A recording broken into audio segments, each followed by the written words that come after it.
आप सभी साथियों का एक नए वीडियो में बहुत बहुत स्वागत है। आज हम कुंभ मेले को काफ़ी नज़दीक से जानेंगे, इसके महत्व को समझेंगे, नागा साधुओं की उपस्थिति क्यों अनिवार्य होती है और क्यों आते हैं नागा साधु, इन सारी चीज़ों को भी समझेंगे। फिलहाल वीडियो ही बहुत ही इंफॉर्मेटिव होने वाला है। आप वीडियो के अंत तक जरूर बनिएगा और अपने दोस्तों और रिश्तेदारों को जरूर शेयर करिएगा ताकि वो कुंभ मेले को और नज़दीक से जान सके। आइए जानते हैं।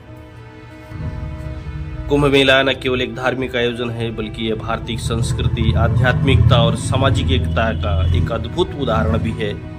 यह मेला अपने विशाल पैमाने और गहन आध्यात्मिक अनुभव के लिए जाना जाता है।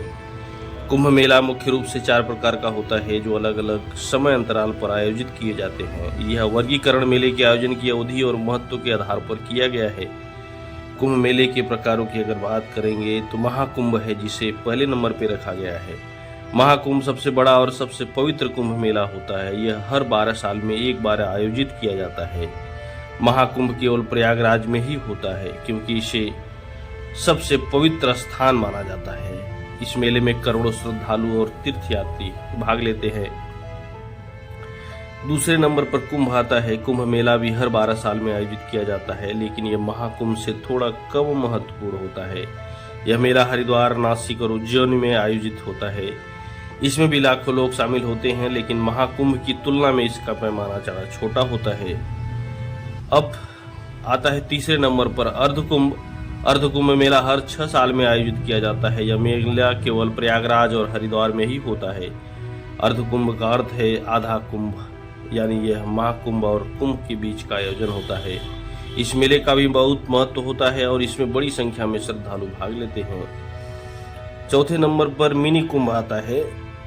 माघ कुंभ हर साल माघ माह जनवरी फरवरी के दौरान आयोजित होता है। यह केवल प्रयागराज में ही होता है। इसे मिनी कुंभ भी कहा जाता है क्योंकि यह महाकुंभ और अर्धकुंभ की तुलना में छोटा होता है। इस मेले में भी पवित्र स्थान और धार्मिक अनुष्ठानों का आयोजन होता है।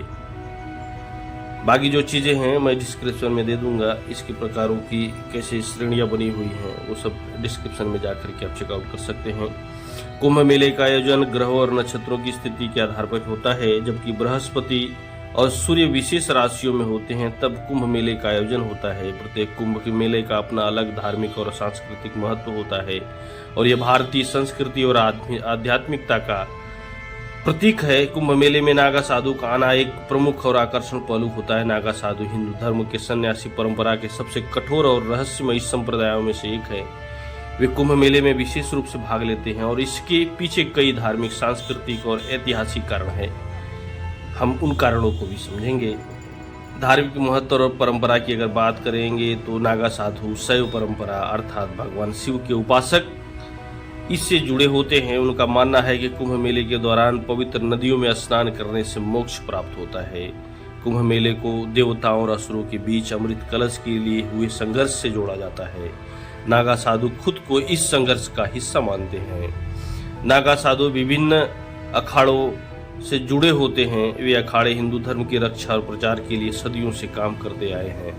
कुंभ मेले के दौरान अखाड़ों के नागा साधु शाही स्नान में सबसे पहले स्नान करते हैं क्योंकि उन्हें सबसे पवित्र और शक्तिशाली माना जाता है। नागा साधु समाज में त्याग, तपस्या और आध्यात्मिक शक्ति के प्रतीक होते हैं। उनकी उपस्थिति कुंभ मेले को और अधिक पवित्र और विशेष बनाती है। वे अपने नग्न रूप, भस्म लगाए शरीर और जटाधारी स्वरूप से लोगों को आकर्षित करते हैं जो उनकी तपस्या और संन्यास का प्रतीक है। नागा साधु अपने जीवन को तपस्या और आध्यात्मिकता साधना के लिए समर्पित कर देते हैं। कुंभ मेले के दौरान वे अपनी साधना को और गहरा करते हैं। मेले में वे ध्यान, योग और अन्य आध्यात्मिक प्रथाओं में लीन रहते हैं। मध्यकाल में नागा साधु और अखाड़े हिंदू धर्म और संस्कृति की रक्षा के लिए योद्धाओं की तरह काम करते थे। उन्होंने विदेशी आक्रमणकारियों के खिलाफ लड़ाई में महत्वपूर्ण भूमिका निभाई। कुंभ मेले के दौरान अखाड़ों का एकत्रित होना उनकी एकता और शक्ति का प्रदर्शन होता है। कुंभ मेले के दौरान शाही स्नान का भी विशेष महत्व होता है। नागा साधु इस स्नान में सबसे पहले भाग लेते हैं क्योंकि उन्हें पवित्र और दिव्य शक्ति वाला माना जाता है।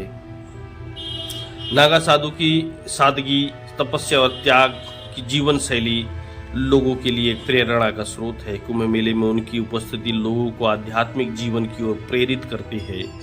नागा साधु अपने रहस्यमय जीवन और अनोखे रूप के कारण लोगों के लिए आकर्षण का केंद्र होते हैं। उनके बारे में जानने की उत्सुकता लोगों को कुंभ मेले में आकर्षित करती है। नागा साधु कुंभ मेले में एक पवित्र अंग है। उनकी उपस्थिति न केवल मेले के धार्मिक और आध्यात्मिक महत्व को बढ़ाती है, बल्कि यह हिंदू धर्म की प्राचीन और गौरवशाली परंपराओं का भी प्रतीक है। उनका त्याग, तपस्या और समर्पण लोगों के लिए एक मिसाल होता है।